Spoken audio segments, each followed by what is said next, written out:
Good morning all student. अभी तक हमने जनरल इंग्लिश की 4th चैप्टर्स को रीड किया, जिसमें हमने एसेज को रीड किया। आज जो आपका चैप्टर है वो शॉर्ट स्टोरी का है और जिस स्टोरी का नाम है दी नेकलेस। यानी कि आपके सिलेबस में जो स्टोरीज़ का कलेक्शन है 20th सेंचुरी की, उसमें जो फर्स्ट स्टोरी है उसका नाम है दी नेकलेस, जिसके राइटर हैं गाय डी म्यूपेसेंट। नेकलेस गले के हार को कहते हैं, गले में जो लेडीज़ पहनती हैं उसे बोलते हैं। गाय डी म्यूपेसेंट जो थे वो 19th सेंचुरी के एक फेमस राइटर, स्टोरी राइटर और नॉवलिस्ट हैं। ये 5 अगस्त को 1850 में फ्रांस में इनका जन्म हुआ था। तो एक फ्रेंच राइटर हैं। ये एजुकेशन मिनिस्ट्री में एक क्लर्क रहे, यानी कि काफ़ी होल लाइफ आगे ये राइटर रहे। इन्होंने बहुत बड़े लेवल पे शॉर्ट स्टोरीज़ एंड नॉवेल्स लिखे हैं, जिनमें से द नेकलेस जो है वो बहुत फेमस स्टोरी है और बहुत इंटरेस्टेड स्टोरी है। काफ़ी लंबे टाइम ये बीमार भी रहे एंड गाय डी म्यूपेसेंट ने सुसाइड करने की भी कोशिश की, बट वो सक्सेस नहीं हो पाया उसमें। और लास्टली एक बीमारी के चलते चलते 6 जुलाई 1893 में उनकी डेथ हो गई। तो आइए अब हम बात करते हैं स्टोरी के बारे में। तो यहाँ पर हम बात करेंगे जो इनकी स्टोरी है द नेकलेस एक बहुत ही फेमस स्टोरी है और बहुत ही इंटरेस्टेड है, जो 17 फरवरी 1884 में पब्लिश हुई थी। यानी कि इसके पब्लिकेशन की जो डेट है वो 17 फरवरी, यहाँ पर मैंने बोर्ड पर लिखा है 1884 है। इसमें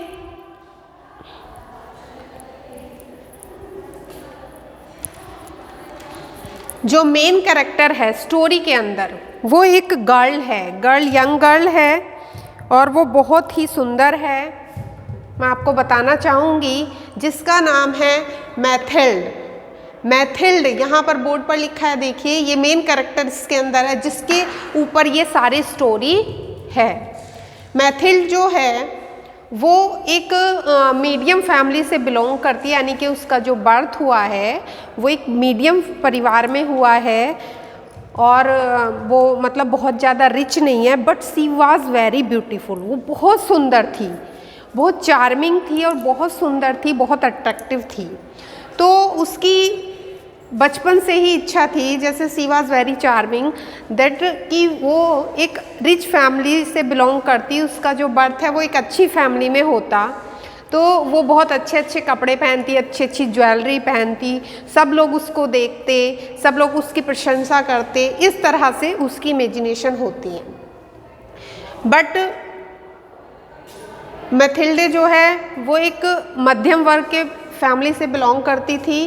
तो उसकी शादी हो जाती है मिस्टर लॉयजल से। यहाँ पर नाम लिखा है मिस्टर लॉयजल जो थे वो भी एक मध्यम परिवार से ही बिलोंग करते हैं। तो उसकी शादी मिस्टर लॉयजल से हो जाती है, जो एजुकेशन मिनिस्ट्री में एक क्लर्क थे। तो उनकी सैलरी भी बहुत ज़्यादा नहीं होती है। तो आपको क्लियर हो गया होगा, मैथिल्ड की शादी जो है मिस्टर लॉयजल से हो जाती है, जो एजुकेशन डिपार्टमेंट में एक क्लर्क थे और उनकी सैलरी बहुत ज़्यादा नहीं थी। तो देखिए अब आगे हम स्टोरी को लेके चलते हैं। मैथिल्ड जो है अपने घर में रहती है, अपने कभी इमेजिनेशन करती है, वो बैठी रहती है, सोचती रहती है किसके बारे में, कि उसके पास अच्छी ड्रेसेस होती, अच्छे कपड़े होते और अच्छी ज्वेलरी होती, उसका घर ऐसा होता, उसके घर के कर्टेन ऐसे होते। जब भी वो डाइनिंग टेबल पर बैठती थी तो वो सोचती थी हमेशा कि उसकी जो डाइनिंग टेबल की क्रॉकरी है वो इस तरह की होती और इस तरह के बर्तन उसके घर में होते, और वो भी ऐसी ड्रेसेस पहन के बाहर पार्टीज़ में जाती, अपने दोस्तों से मिलती और सभी लोग उसकी तरफ अट्रैक्टिव होते। इस तरह की वो इमेजिनेशन हमेशा करती रहती थी। अब मिस्टर लॉइजल जो है, यानी कि मैथिल्ड के हस्बैंड जो थे, वो हमेशा अपनी वाइफ को जो है वो खुश देखना चाहते थे। वो चाहते थे कि उनकी वाइफ हमेशा खुश रहे और उसे खुश करने के लिए वो हमेशा कोशिश करते थे। तो क्या करते हैं, एक दिन क्या होता है, मिस्टर लॉइजल को एक पार्टी का इनविटेशन मिलता है उनके ऑफिस में। वो उस इनविटेशन को लेके घर आते हैं और जैसे ही शाम को, मतलब रात को, वो डिनर के लिए बैठते हैं अपनी वाइफ के साथ, मैथिल्ड के साथ, तो वो उसे इनविटेशन को उसे देते हैं। उस पार्टी में बहुत बड़े बड़े लोग आने वाले थे, बहुत अच्छी पार्टी थी, बॉल डांस, यानी कि उसमें कपल्स को डांस करना था, इस तरह की वो पार्टी थी। तो वो मिस्टर लॉइजल जो हैं ये सोचकर मैथिल्ड को देते हैं कि मेरी वाइफ बहुत दिन से कहीं गई नहीं है, मैं इसे कहीं नहीं लेके गया हूँ, तो जब वो इस इनविटेशन को देखेगी तो वो बहुत ज़्यादा हैप्पी हो जाएगी, बहुत ज़्यादा खुश होगी। ये सोचकर वो इनविटेशन मैथिल्ड को देते हैं। बट मैथिल्ड जो है उस इनविटेशन को लेने के बाद खुश नहीं होती है, बट वो सीरियस हो जाती है, सैड हो जाती है, उसका मूड थोड़ा अच्छा नहीं होता है। तो मिस्टर लॉइजल मैथिल्ड से बोलते हैं, वो डिस्कस करते हैं आपस में कि भाई क्या हुआ, इतना अच्छा इनविटेशन मैंने तुम्हें दिखाया, ऐसे हमें जाना है पार्टी में, तो तुम्हें खुशी नहीं हुई? तो मैथिल्ड बोलती है कि नहीं, मुझे खुशी हुई है, बट मैं इस पार्टी को अफोर्ड नहीं कर सकती हूँ, मतलब ऐसा मैं जा नहीं सकती हूँ, बोलती है। तो बोलते हैं क्यों नहीं जा सकती हो? तो वो बोलती है कि मेरे पास तो बहुत सुंदर सुंदर ड्रेसेस भी नहीं है, मेरे पास तो ऐसा कुछ भी नहीं है कि मैं उस पार्टी में कुछ पहनकर जा सकूँ। तो जैसे कि मैंने पहले बताया, मिस्टर लॉइजल जो होते हैं वो अपनी वाइफ को हमेशा खुश देखना चाहते हैं। तो वो अपनी वाइफ से पूछते हैं कि तुम्हें एक ड्रेस खरीदने के लिए कितने रुपए चाहिए? तो क्योंकि फ्रांस के थे, फ्रांस उनकी करेंसी थी, तो मैथिल्ड बोलती है कि मुझे कम से कम 400 फ्रांस चाहिए एक ड्रेस खरीदने के लिए। तो ठीक है, वो बोलते हैं तो ठीक है, ओके। वो कहते हैं कि ठीक है, मेरे पास 400 फ्रांस हैं, उन्हें मैं तुम्हें दे देता हूँ, जो मैंने अपने गन के लिए सेव कर रखे। मैंने उन्हें गन खरीदनी होती थी, उसके लिए वो सेविंग कर रहे थे पैसे को। तो कहते कि कोई बात नहीं, मैं तुम्हें 400 फ्रांस दे देता हूँ और तुम कल जाके अपनी ड्रेस खरीद लाओ। तो वो उसे 400 फ्रांस दे देते हैं। अब नेक्स्ट डे देखते हैं, जब वो आके अपने ऑफिस से आते हैं तो फिर वो नोटिस करते हैं कि उनकी जो वाइफ होती है मैथिल्ड, वो फिर से सैड होती है। तो वो कहते हैं कि अब क्या हुआ भाई, अब क्यों परेशान हो? अब तो तुम्हारी ड्रेस भी आ गई। तो बहुत सुंदर सी प्रेटी सी एक ड्रेस खरीद के लेके आती है, और तो वो बोलती है कि ड्रेस तो आ गई, लेकिन ड्रेस के साथ पहनने के लिए मेरे पास कोई ज्वेलरी नहीं है, तो अब मैं कैसे जाऊँगी? मैं तो बिल्कुल अच्छी नहीं लगूंगी।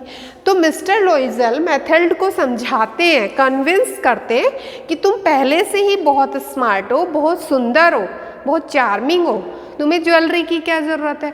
तो बोलती है नहीं, ऐसे तो ड्रेस के साथ ऐसे अच्छा नहीं लगेगा, वहाँ पे सब बड़े बड़े लोग आएंगे, उन्होंने ज्वेलरी पहनी होगी, मैं जाऊँगी तो अच्छा नहीं लगेगा।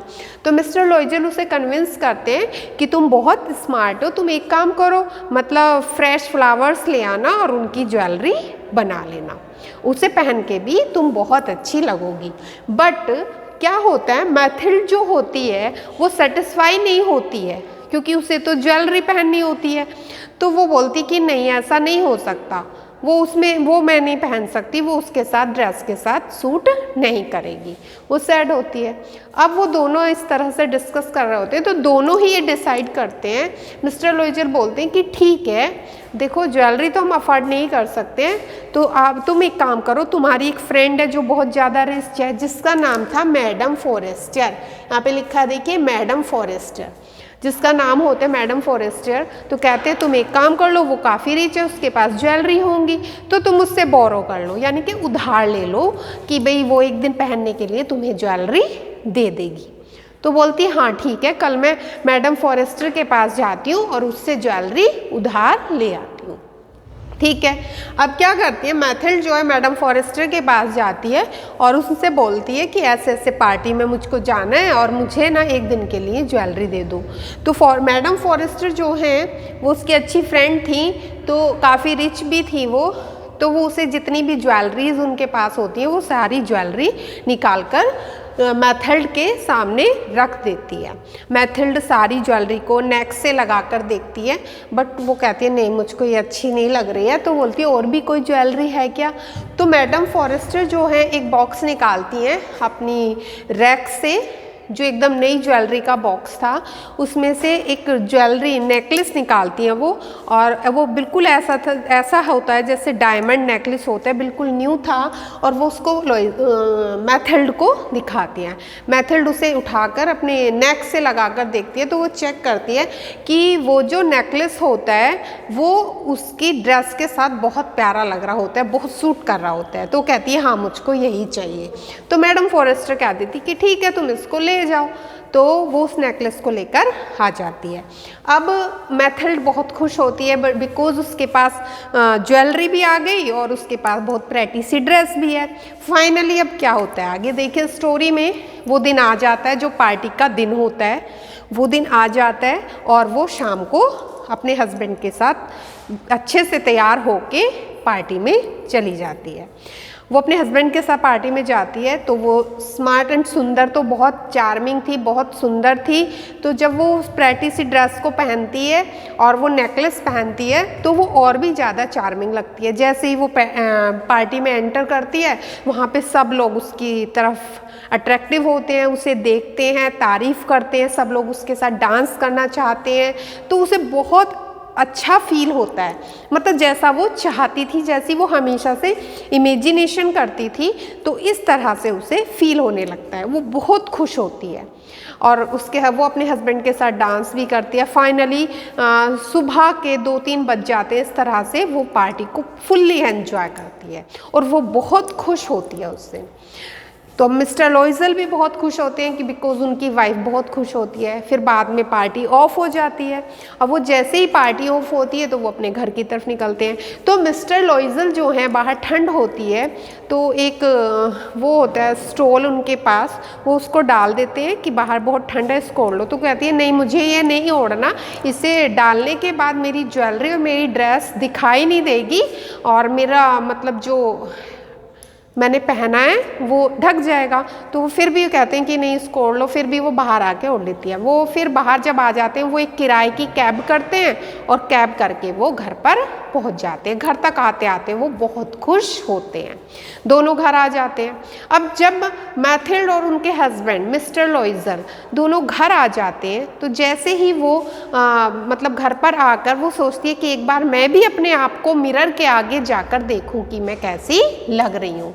तो वो अपने मिरर के आगे जैसे ही अपने आप को जाकर देखती है तो वो नोटिस करती है कि जो उसने गले में नेकलेस पहना था वो उसका मिस हो गया, मतलब वो गायब है, वो उसके गले में नहीं है। वो बहुत परेशान हो जाती है।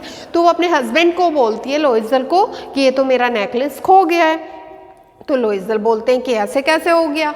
तो वो पूछते हैं उससे भी कहाँ गिरा, तुम्हें ध्यान होगा। तो वो बताती है कि पार्टी तक तो वो था, जब तक हम बाहर आए पार्टी के हॉल से तब तक वो नेकलेस उसके गले में था।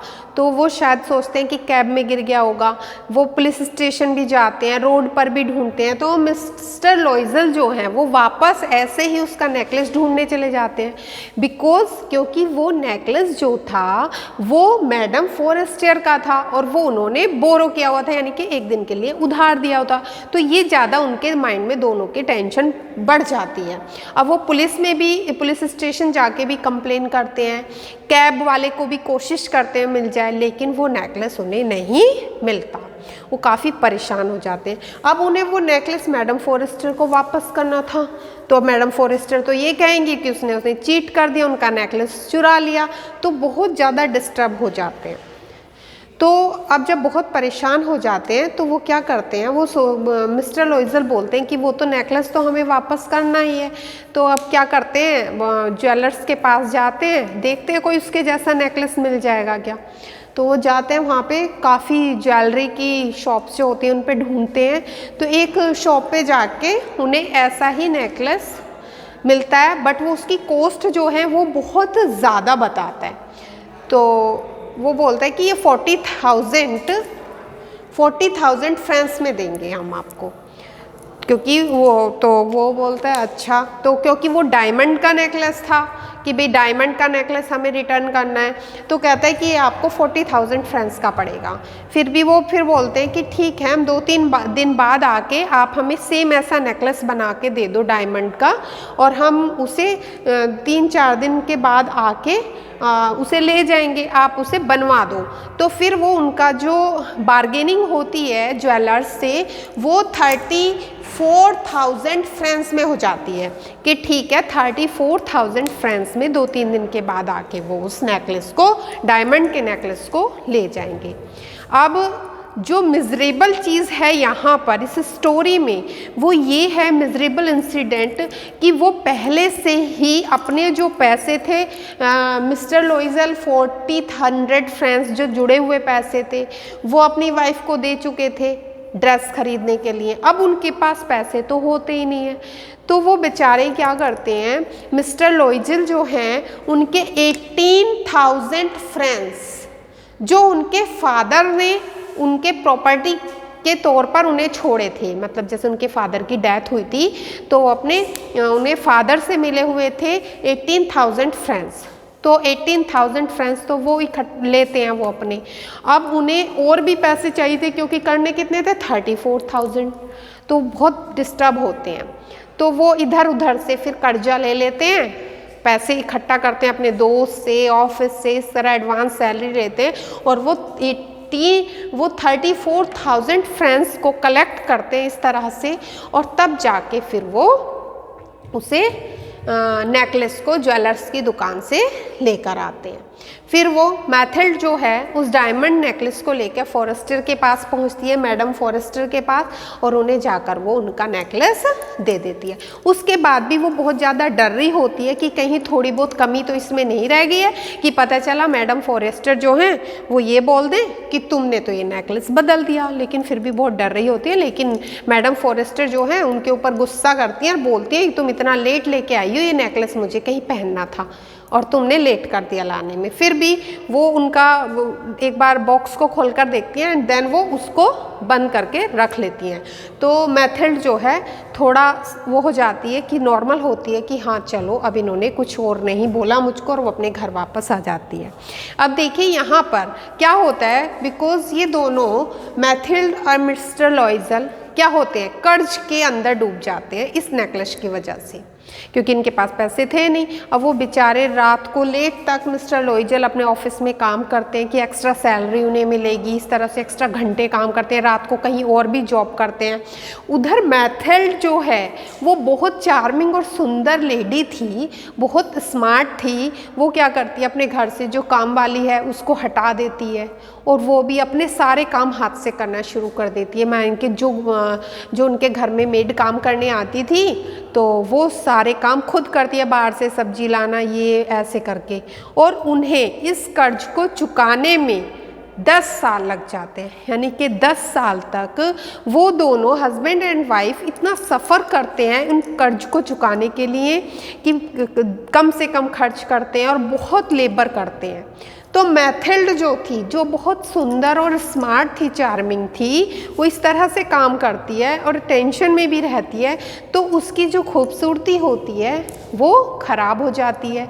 वो अब दिखने में उसकी जो स्किन होती है वो सिकुड़ जाती है, और अब वो पार्लर नहीं जाती है, अपना मेकअप नहीं करती है, अच्छी अच्छी ड्रेसेस नहीं पहनती है, तो वो बहुत मतलब रफली डफली ऐसे करके ड्रेस पहनती है और कोई मेकअप नहीं करती है, सारा काम हाथ से करती है। तो वो बहुत बूढ़ी बूढ़ी लगने लगती है अब, यानी कि आफ्टर 10 इयर्स बहुत ज़्यादा वो देखने में। अब उसका घर जो है वो पहले से भी ज़्यादा बेकार हो गया है, कर्टेन्स जो हैं बहुत गंदे हैं, थोड़े फटे फटे हैं, डाइनिंग टेबल, मतलब इस तरह का स्टोरी के अंदर जो शो किया गया है तो वो उसके अंदर दिखाया गया है कि मैथिल्ड जो है, जो बहुत सुंदर एंड चार्मिंग लेडी थी, वो इन 10 साल में इस कर्ज को चुकाने की वजह से वो बहुत ज़्यादा उसकी जो खूबसूरती है वो डल हो जाती है, चली जाती है और वो बहुत बूढ़ी बूढ़ी दिखाई देने लगती है। अब वो एक दिन ऐसी अपनी बालकनी से खड़ी थी और वो अपने सोच रही थी, क्या सोच रही थी, इमेजिन कर रही थी कि वह कितनी सुंदर थी जिस दिन मैं पार्टी में गई थी और मैं कितनी चार्मिंग लग रही थी, मैं कितनी सुंदर लग रही थी, मैंने कितने सुंदर कपड़े पहने थे। तो वो उस दिन के बारे में सोच रही होती है, तभी उसे वहाँ से मैडम फॉरेस्टर दिखाई देती है जाती हुई। अब मैडम फॉरेस्टर क्या थी, वो तो पहले से भी रिच थी और अभी भी अच्छी थी। तो मैडम फॉरेस्टर जो हैं वो अभी भी बहुत ज़्यादा यंग लग रही होती हैं, बहुत ज़्यादा सुंदर होती हैं और वो बहुत ही स्मार्ट लग रही होती हैं। तो मैथिल्ड सोचती है कि आज मैं मैडम फॉरेस्टर को सारी बात बता देती हूँ। तो मैथिल्ड जो है मैडम फॉरेस्टर के पास जाती है और उनसे हाय हेलो करती है। तो वो उसको मिलती हैं और उनसे पूछती हैं, अरे मैंने तो पहचाना नहीं। तो क्योंकि मैथिल्ड की जो खूबसूरती थी वो बिल्कुल डिफरेंट हो चुकी थी and she was looking very dull, तो वो बहुत डल थी। तो मैथिल्ड मैडम फॉरेस्टर को बताती है कि मैं मैथिल्ड हूँ, आपने मुझे पहचाना नहीं। तो कहती है, अरे आप क्या हो गया तुम्हें, कैसे हो गई हो तुम, ऐसे कैसे दिख रही हो, ऐसे इतनी मतलब बिल्कुल बाल सफ़ेद हो गए हैं, हो क्या गया है, ये क्या हो गया तुम्हारे साथ। तो मैथिल्ड जो है मैडम फॉरेस्टर को बोलती है कि ये सब आपकी वजह से हुआ है। अब देखिए ब्लेम भी वो उन्हीं को कर देती है। तो मैडम फॉरेस्टर कहती है मेरी वजह से क्या हुआ है। तो वो कहती है कि आपको ध्यान होगा कि एक बार मैंने आपसे आपका नेकलेस उधार लिया था पहनने के लिए। तो वो याद करती हैं, बोली हाँ लिया था। तो बोली तो बोली वो नेकलेस मेरे से खो गया था। तो बोली खो गया था, अगर वो नेकलेस तुमसे खो गया था तो तुमने मुझे रिटर्न कैसे कर दिया। मैडम फॉरेस्टर बोलती हैं कि वो नेकलेस तो तुमने मुझको रिटर्न कर दिया, तो कैसे खो गया था। तो मैथिल्ड बोलती है कि वो नेकलेस मेरे से खो गया था, बट फिर मैंने उसके जैसा नेकलेस 34,000 फ्रेंच देकर ज्वेलर से बनवाया और उसके चक्कर में क्या हो गया, हमारे ऊपर बहुत ज़्यादा कर्ज हो गया और उस कर्ज को उतारने में हमें पूरे 10 साल लग गए। तो मैंने अपने काम वाली को हटा दिया और इस तरह से हम कर्ज में डूब गए और हमारी ये कंडीशंस हो गई हैं। अरे तो मैडम फॉरेस्टर बहुत तेज का हंसती हैं और वो बोलती हैं मैथिल्ड से कि क्या करा तुमने, मेरे नेकलेस की जगह तुमने मुझे 30,000 फ्रांस का डायमंड का नेकलेस दिया। तो बोलती हाँ वो मैंने आपको वो रिटर्न करा था। तो तब मैडम फॉरेस्टर बोलती हैं अरे वो नेकलेस तो डायमंड का था ही नहीं, वो तो केवल 500 फ्रांस का था। और यहीं पर स्टोरी खत्म हो जाती है। तो अब क्या है, तो अब हमने इस स्टोरी में क्या देखा, देखिए कि किस तरह से एक छोटी सी गलती मैथिल्ड की, यानी कि एक दिखावे को लेकर कि उसे सुंदर दिखना है, वो तो अब ऑलरेडी पहले से ही सुंदर थी। इससे मोरल क्या मिलता है हमें स्टोरी से कि कहाँ 500 फ्रेंड्स के नेकलेस के चक्कर में वो अपनी पूरी लाइफ सफ़र करती है, 10 साल रियून कर देती है और जो उसकी ओरिजिनल ब्यूटी थी वो दिखने में ऑलरेडी स्मार्ट एंड चार्मिंग थी, वो उसके ऊपर ध्यान नहीं देती है, बट उसका ध्यान उसकी सुंदर ड्रेसेस पर, नेकलेस पर था। तो उसकी वजह से वो अपने 10 साल रियून कर देती है लाइफ के। तो 500 फ्रांस के नेकलेस के चक्कर में वो क्या करते हैं, 34,000 फ्रांस देती है अपने हस्बैंड को, भी बहुत परेशान हो जाते हैं उसके और वो भी परेशान रहती है। और तो इसमें हमें मोरल ये मिलता है स्टोरी में सीखने के लिए कि हमें कभी भी इस तरह के दिखावे में नहीं जीना चाहिए, बट सोच समझकर डिसीजंस लेने चाहिए। इस तरह की गलतियां लाइफ में नहीं करनी चाहिए। और अब स्टोरी तो ये थी, अगर आपको क्लियर हो गई है।